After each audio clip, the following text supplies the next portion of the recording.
Hey everybody, Miss Teacher here. We're taking a look at question number 10. The carpeting that Mr. Moulton wants to buy at Highway Guys costs $27.50 per square yard. He wants to carpet a rectangular room that is 24 feet long and 15 feet wide. Installation of the carpeting costs $275. How much will Mr. Moulton spend to carpet the room? Alright, so the first problem that we have is the fact that this is talking about square yards and the room is in feet. That means that we need to convert these two values into yards. So let's start with 15 feet.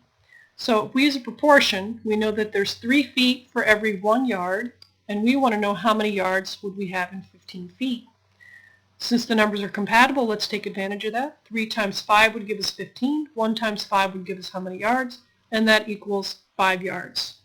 If we do the same thing to convert 24 feet into yards, we know that there's 3 feet for every 1 yard.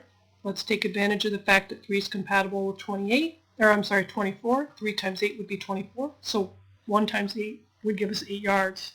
To find how many square yards the actual room is, we'd have to multiply the base times the height in yards. That's 8 times 5, and we get 40 square yards for the area of the room.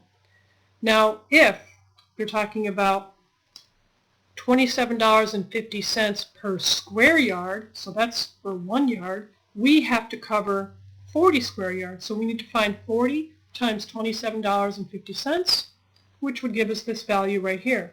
This times this gives us $1,100. Alright, so the only thing left to do is to add in with that the cost of installation, because it's not free to install. You know, a guy has to come and work very hard to put the rug down, and that amount is $275. So we have to add the $275 in with this figure right here, and that will give you the total cost to put the carpet in the room.